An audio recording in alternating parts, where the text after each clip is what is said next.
میں اس نتیجے پہ پہنچا ہوں کہ جو ٹائم انسان بچاتا ہے نا آرام کے لیے، اس ٹائم میں بے پناہ سستی اسے گھیر لیتی ہے۔ ہم چھوٹے ہوتے تھے بچپن میں، اسکول سے ایک چھٹی کرتے تھے پھر دوسری کرنے کو بھی دل کرتا تھا، دوسری کرتے تھے پھر تیسری کرنے کو بھی دل کرتا تھا۔ گاڑی اسی کا نام ہے جو چلتی رہے، ڈیوٹی اسی کا نام ہے جو ہمیشہ کی جائے۔ زندگی میں مسلسل جد و جہد کریں گے، مسلسل کام کریں گے، اس کا نتیجہ یہ نکلے گا کہ آپ محسوس کریں گے کہ آپ کا وجود جو ہے وہ بڑی صلاحیتوں والا ہے، وہ بیکار نہیں ہے۔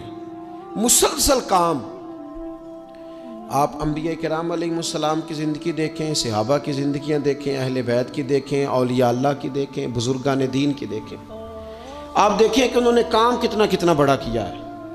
ہم کبھی ان کو پڑھتے ہیں تو حیران ہو جاتے ہیں کہ یار اتنے مختصر وقت میں اتنا زیادہ کام تو ممکن ہی نہیں۔ اعلیٰ حضرت رحمۃ اللہ علیہ نے 1000 کتاب لکھ دی، امام بخاری نے پوری دنیا میں گھوم کر احادیث جمع کر کے ایک جگہ پہ اکٹھی کر دی، اور پھر اصول وضع کر دیے حدیث پاک کے کہ حدیث کس طرح قبول کی جائے گی، پھر اس میں فرق کر دیا کہ صحیح کون سی ہے، متواتر کون سی ہے، حسن کون سی ہے، ضعیف کون سی ہے، موضوع ہو تو پھر اس کے قاعدے کیا ہیں۔ اتنا کام بزرگوں نے کر دیا۔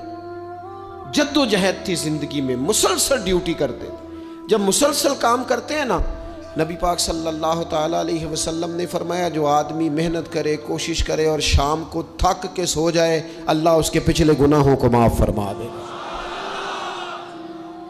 تو چلتے رہیں، جد و جہد کریں، ہمت کریں، کوشش کریں۔ کبھی کبھی یوں ہوتا ہے کہ انسان سمجھتا ہے کہ میں نے کوشش تو کی تھی لیکن یار یہ میرے کوشش کرنے سے کوئی نتیجہ نہیں نکلا۔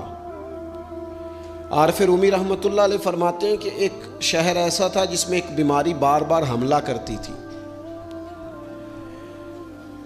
تو 3-4 پہاڑیاں ایک دوسرے کے اوپر تھیں، اکٹھے پہاڑ بنے ہوئے تھے، اس کے اوپر وہ جڑی بوٹی تھی جس سے اس بیماری کا علاج ہوتا تھا۔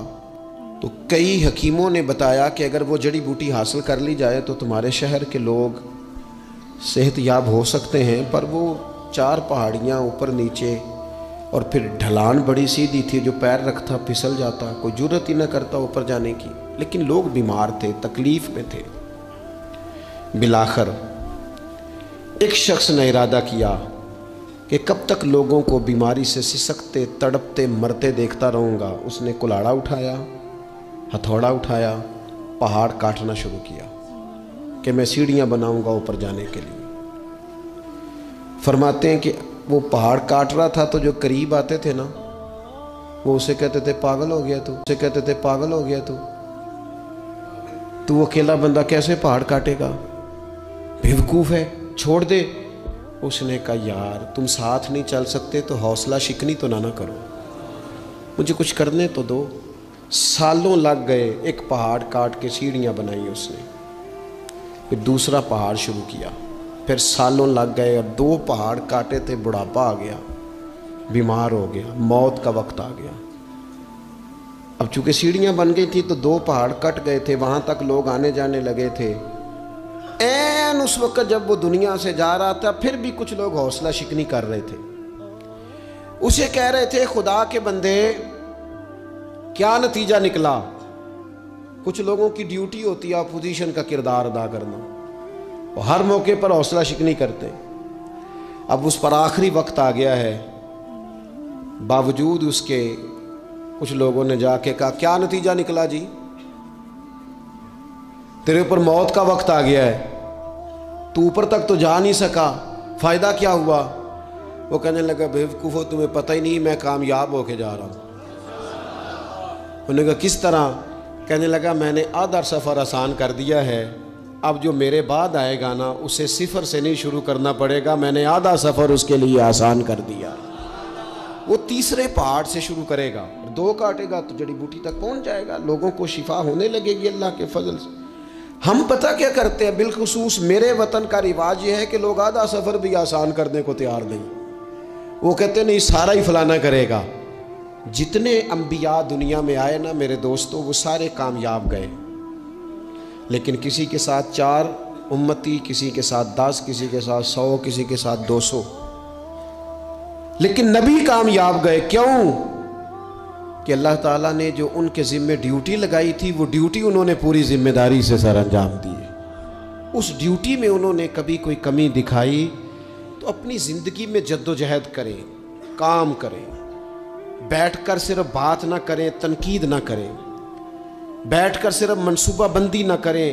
اور میرے ملک میں بالخصوص یہ کام ہوتا ہے، تبصرے کرو، چینل کھولو، تنقید کرو، اندر کی خبر لے کے آؤ، کوئی کہانی سناؤ، کوئی نئی سٹوری بناؤ، لیکن کام نہ کرو۔ بڑی خوبصورت بات کی شاعر نے، اس نے کہا شکوائے ظلمت شب سے تو کہیں بہتر تھا، اپنے حصے کی کوئی شمع جلاتے جاتے۔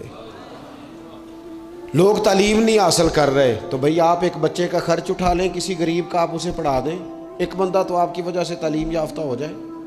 لوگوں کو کھانا نہیں مل رہا، بھوکوں مر گئے لوگ، حکومتیں کچھ نہیں کر رہی، آپ 10 بندوں کی ذمہ داری اٹھا لیں۔ آپ غریبوں کو دیکھ لیں، 10 لوگوں کے گھر میں آپ غریبوں کو دیکھ لیں، 10 لوگوں کے گھر میں آپ کھانا پہنچانا شروع کریں۔ اور یہ ہوتا رہا ہے، لوگ یہ کام کرتے رہے، یہ ڈیوٹیاں ہمارے بزرگوں نے سر انجام دی ہیں، 2 کر کے، 4 کر کے، 6 کر کے انہوں نے کام کیا ہے۔ اپنی ذمہ داری کا احساس کریں، مسلسل کام کریں، مسلسل جد و جہد کریں، مسلسل ڈیوٹی کریں۔ اور پھر میری تیسری گزارش آپ سے یہ ہے کہ جس طرح آپ اپنے گھر میں آپ کی ذمہ داریاں ہوتی ہیں، اور اگر آپ ذمہ داری ادا نہیں نہ کرتے تو احتجاج ہوتا ہے۔ ماں کو ٹائم نہیں دیتے تو ماں بھی احتجاج کرتی ہے، گھر والی کو ٹائم نہیں دیتے تو وہ بھی احتجاج کرتی ہے، دوستوں کو وقت نہیں دیتے تو وہ بھی اس کا شکوہ کرتے ہیں۔ تو آپ کے ذمے جتنی بھی ذمہ داریاں ہیں، آپ پڑھاتے ہیں، کلاس میں وقت پہ نہیں آتے تو اس کا اظہار کیا جاتا ہے۔ ہم نے اپنے ذمے جو ذمہ داریاں لی ہیں پوری کرتے ہیں۔ میں آج آپ کو یہ پیغام دینا چاہتا ہوں کہ ایک ڈیوٹی دین کی بھی اپنے ذمے لیں، ایک ڈیوٹی، ایک کام اپنے ذمے لے لیں۔ آپ اپنے علاقے کی مسجد میں جھاڑو دینے کی ڈیوٹی لے لیں۔ آپ یہ ذمہ داری لے لیں کہ مجھ سے کچھ نہیں ہو سکتا تو میں ہفتے کے بعد مسجد میں جاؤں گا اور قرآن مجید کو میں صاف کر کے، جھاڑ پونچھ کے، ترتیب کے ساتھ مرتب کروں گا۔ مجھے اگر ناظرہ قرآن مجید ٹھیک پڑھنا آتا ہے تو میں 10-11 بچوں کا روز سبق سنوں گا، آگے پڑھاؤں گا۔